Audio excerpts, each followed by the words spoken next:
in the Baltics. I went all the way from Baltics to Central to Western Europe. About like 15, 16 countries in. I'm in Munich. It was a random night. I don't know anybody there, so went to a bar, I met some people, and from there I went to another bar, and then I met some people, and then I met this person. So this person randomly outside, his name was Mark. He was a local Munich German person. He was telling me, and I was asking him, what are you doing? What are you studying? He's like, oh, I'm gonna study finance. I'm like, you don't seem so passionate. And I asked him, like, what do you want to do? He was like, oh, I don't know, maybe this. I'm like, and I asked him, what's the last thing that you did that made you really happy, genuinely happy, and at the same time, simultaneously, he was helping another human being at the same time. And he said dancing. Right away it came to him. And then I asked him, why are you doing this? And he said, oh, because my parents, they wanted me to do finance and all of this. I'm like, listen, forget about your parents, forget about your friends, you only have this one life. Father was truly important. It makes you happy, it makes you whatever you're passionate about. And he was so astonished, this random stranger was giving him advice about his life, to trying to make him a better human being. He gave me a hug, I didn't get his information, that was 8 years ago, Facebook wasn't so popular. and that was it. And basically, like, my train of thought came from this. The reason I started approaching people like this came in my early 2000, between my days in DR, New York. So I'm originally from New York City. And New York, yeah. Oh, cool. So I'm originally from New York City. My family's from the Dominican Republic. So I used to travel between DR and New York. It's a completely different life. So New York is 9 to 5, fast-paced, get the money, hustle. And DR, Caribbean, bachata, rum. So it's like a little bit opposite life. So when I used to go to New York, I used to see everyone has everything they want, but they weren't as happy. Then I go to DR, and I see people so anxious, so happy, but they don't have money. That's funny. We have this saying in DR. It says, "No hay dinero para comer, no hay dinero para la renta, pero hay dinero para beber." I mean, like, there's no money for rent, there's no money for food, but there's always money to drink. And it's like, it's funny because if you, I don't have a lot of money, like, oh, for what? For rent? No, for beer? Oh, no, I'm not getting So, this is the culture I grew up in. And, like a summer, early 2008, my aunt, my madrina, which is godmother, she was making me a sancocho. So sancocho is like the most amazing dish in the world. So basically, I know there's a lot of vegans and vegetarians. I'm vegetarian now, but back then. So basically, sancocho is like you season all the chicken the whole day. Then you season all the beef, then you season all the pork if you want to add pork. You have cassava, yuca, sweet plantains, and then you add it with either white rice and avocados, like official avocados, because I'm not avocado. And we have this meal, and you just like, you knock out. You go to sleep, you have sweatpants, you put them on, and that's it. So my aunt was making me the sancocho, and because I was coming back to the Dominican Republic, and she said, yeah, it's gonna be ready at 6 p.m. And then, so Dominicans have a really bad understanding of time. And even for me, like the other day I was supposed to meet somebody for dinner at 7 o'clock, and I'm like, oh, it's 6 o'clock. I'm like, all right, I got time to go to the gym, go to work, I'll send some emails, clean out, do the laundry, and I have 20 minutes to spare. So this is how we all think, and this is how my aunt thinks. So she said, sancocho is gonna be ready at 6 o'clock. I get there 6 o'clock, she's just like seasoning the chicken. I'm like, oh. So me and my cousin, we go outside. We see all the way towards the end. There's a gas station. It's lit up. It's pitch black. There's a blackout. There are blackouts in the Dominican Republic, developing country, right? And we just walk and we see the gas station all the way towards the end. We see incoming traffic on one side. We see the other traffic on the other side. We get in the little stoop. Then my cousin passes the first traffic, the second traffic. And when I was about to cross, I misplaced my footing, and I just landed on my knees, pitch black. This car comes like 5 meters away, 10 feet away, and it swerves out the way. And my cousin was like, "Tú estás bien? Yeah, I'm good. And then like it just kind of like clicked with me. I know it was a little cliche, cliche near-death experience, but but basically, yeah, it's something after this, something kind of like just like I have to do something, leave a legacy. I have to kind of create this ongoing, impactful event for people, right? And so yeah, that's the same year I decided to go to Europe. And then the same trip to Europe, I met my friends. I was in Serbia at the time, and I met this French girl and this Canadian guy. So I met them just completely randomly. They were heading to Hungary, in Budapest, and I was heading to another city in Serbia. And we started talking, we hit it up. Eventually, I ended up moving to China and living with these people, well, different apartments, and like traveling together, living together, working, teaching. We did everything for 3 years. And at some point, so me and this French girl, she's like one of the most intelligent person I've met in my life. She speaks fluent English, Chinese, French, and in Russian as well. She got into Harvard and everything. So me and her are into meditation. So me and her did this Vipassana retreat, which is a 10-day silent retreat that, just to sum it up, you don't speak for 10 days, you wake up at 4 o'clock in the morning, you live a life of a monk, and you learn to practice this awareness of staying present and approaching certain events at a certain time. More complex than that, but you guys should do it. And after we did the practice, eventually I moved to another city. A few months after that, this French girl, for whatever reason, she passed away. And it was the same time I was living in another city in China. It was like 4 or 5 months, I didn't see the sun. And I originally come from the Caribbean. For not seeing the sun for 4 or 5 months really freaked me out. And I got sick at the same time, and then I had another friend in New York City that was a manager at McDonald's, and by some weird event, he was escorting somebody out, and this person like murdered him in the parking lot. So there's all these events that just happened. I just needed like to just get away from everything. I needed a reboot. So I went back to the DR, went back to the sun, back to my mom, back to my mom's cooking sancocho, a lot of sweatpants.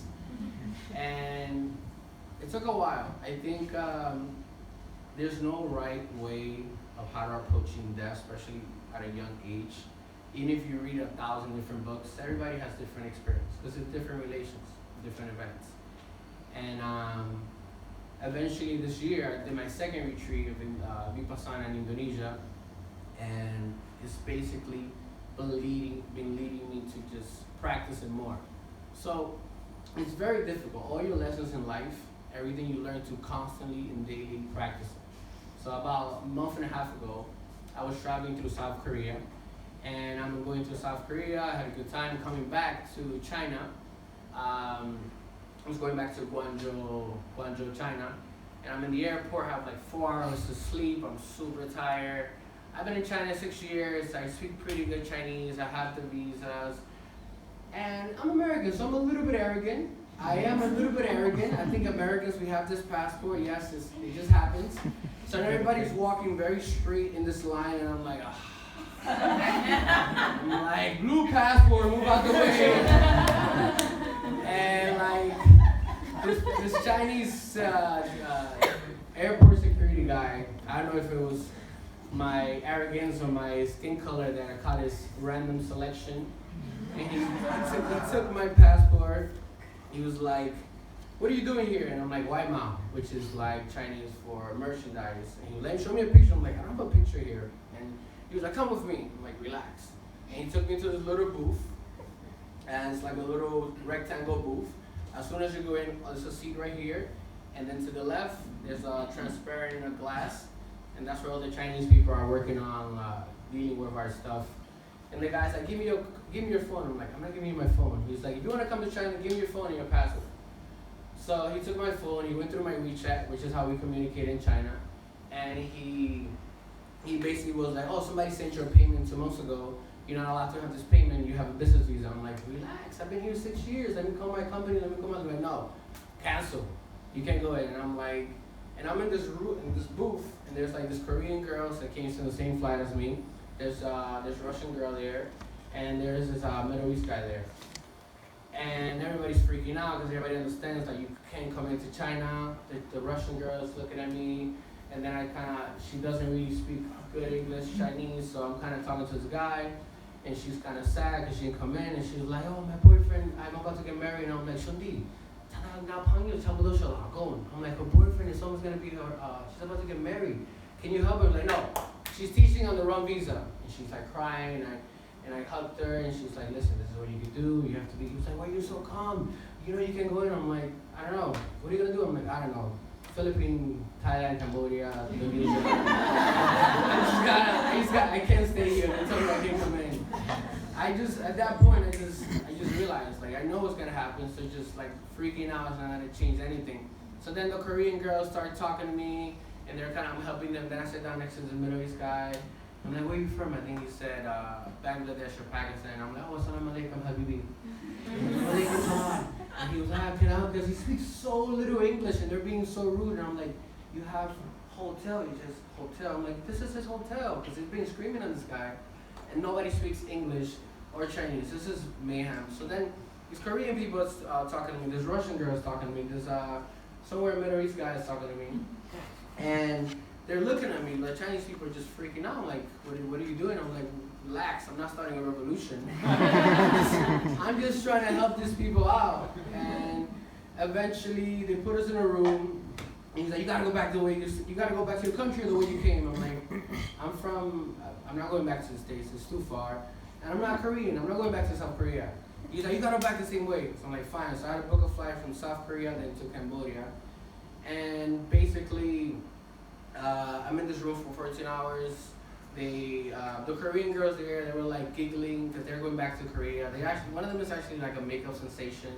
And she's like taking pictures like this. And the booth, and the police guys like, calm down, like stop talking. I'm like, relax. And they take my backpack, they take my shoes, they take my belt, and I'm getting aggravated. I'm very peaceful. I'm getting aggravated. I'm like, 什么问题？你觉得我是不好的人？要我的书包的，我的袜子，我的包啦。I'm like, what's the problem? I'm really aggressive in Chinese. I grew up in the Kansas. I'm like, you take my shoes, you take my belt, you take my backpack. I'm not a criminal. Like, why? It's just a visa issue. He's like, oh, we're just following a protocol. 14 hours has passed by. They're walking us to the airplane. It's like 4 people by our side, like we Pablo Escobar or something. It's just like, it's me and these 2 little skinny 50-pound Korean girls going back to the plane, escorting us all to the airport. We have to go back through security again. I'm like, they put my stuff through the security. They was like, open it up, there's something inside. I'm like, the battery. I'm like, that's my shaver. I'm like, all right, you can't take it, keep it. Then my vitamins fall out, and I was like, fuck! It was like a sonic boom. If you guys ever seen like Dragon Ball Z, it was like this wave, and everybody just backed up. I was just like, this is, oh man, one a day man, vitamin at the floor. Vitamin C, I just got this. And basically, after a while, the guy comes up to me, I put my back on, he's like, hey ma, are you ready? It's okay, yeah. And we go back, and the Korean girls is like, hungry, McDonald's. And the guy says like, you have to go to the airplane. He's like, oh, we're thirsty. I will buy you a Coke. So she goes, 3 Coke, me and for my friend too. I became part of the Korean community. And basically, this guy buys us a Coke. I drink this Coke. I don't even like soda. I don't drink Coke unless it's a rum. And basically, I just drank this soda, and they just calmed down. And I told the security guy, I'm like, I'm sorry in Chinese. I'm sorry if I was being mad. He's like, oh no, it's okay. Oh, your Chinese is so good. I'm like, yeah, I live here, man. And he said, oh man, sorry, yeah. He's like, you should come back. I'm like, yeah, my apartment and my stuff is here. Everything's here. So they put me on this plane, and I'm in this flight going to Korea, then coming to Cambodia. And when I'm in this flight, I'm sitting next to this person, and basically I started talking to them, and they were going to Korea. I didn't know their name, but I was asking, what are they doing? And I'm telling them, I asked them, oh, what's the last thing that you did that made you really happy? And at the same time, you decided to you was helping another human being. So even during this everything going on, I'm still practicing and it's not easy. So I'm in this plane, going to Korea, coming to Cambodia, my little backpack, the same backpack I have here, little clothes, and I had to adapt. And basically, my lessons is first, any human being you come across in life, you should leave their life better than when you found it. So somehow try to get close to them and kind of influence them in a more positive way. And the major lesson that I learned from Vipassana is like the law of the universe. Everything comes, everything goes. There's gonna be humans, planets, stars, everything has an ending. There's no way we can control what's gonna happen. What we can do is learn how to react accordingly and make sure every reaction is a positive reaction for better people. Thank you.